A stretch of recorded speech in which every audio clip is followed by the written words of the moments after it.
Well, there's two possibilities. Either they are seeing a dead person, which there's absolutely no evidence is possible, uh, or they're mistaken.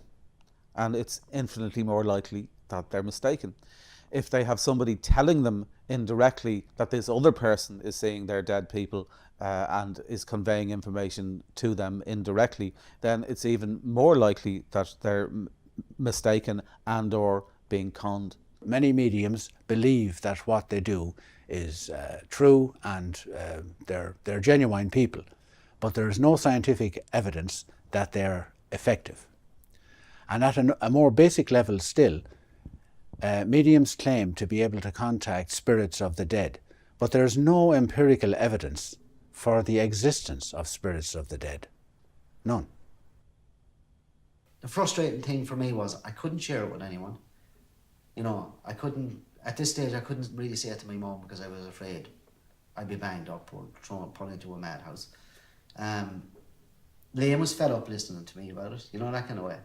Really believe things on the basis of the evidence, believe things not because you want to believe them, but try to identify as closely as possible what's most likely to be true based on the evidence. If you follow that route, you will very quickly discount the idea that you're talking to people who have died. The first thing people say is you need help. But it's not necessarily the case. The help might be just trying to talk through and working out what is going on with this hearing spirit. So part of my way of being with people would be to kind of, really put it back to them and what sort of meaning is in it for you? Where do you think it's coming from? And often one of the ways you might try and relate is, can you make sense of the spirit you're hearing? Is it connected, as far as you can tell, to anybody you know, or anybody that you know that it might be connected to them? So almost try and see, can they see a connection between the spirits they're hearing and the less spiritual world, the kind of concrete world of kind of the physical human being. So sometimes my question would be, how do you connect this concrete world to where you're getting something from not such a concrete place?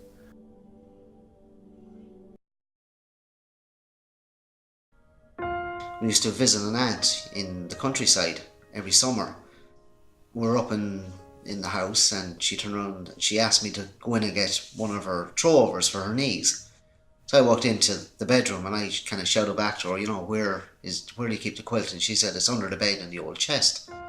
And I remember pulling out the chest and opening it up, and lo and behold, sitting right on top of the blanket was this photograph.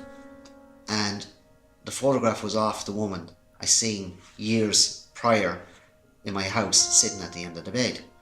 And I mean, this time it wasn't terrifying. It was, at 11 years of age, I kind of went, wow, I've never seen this lady before, never knew who she was or why she was in the picture at that time. So I remember going out kind of all excited, and I said to my grand-aunt, I said, who's this lady in the picture? And she turned around and said to me, that's my mother, which meant she was my great-great-grandmother. And she had the same dress, she had the same hairstyle, and to me that was my turning point, that it was not imagination I was seeing.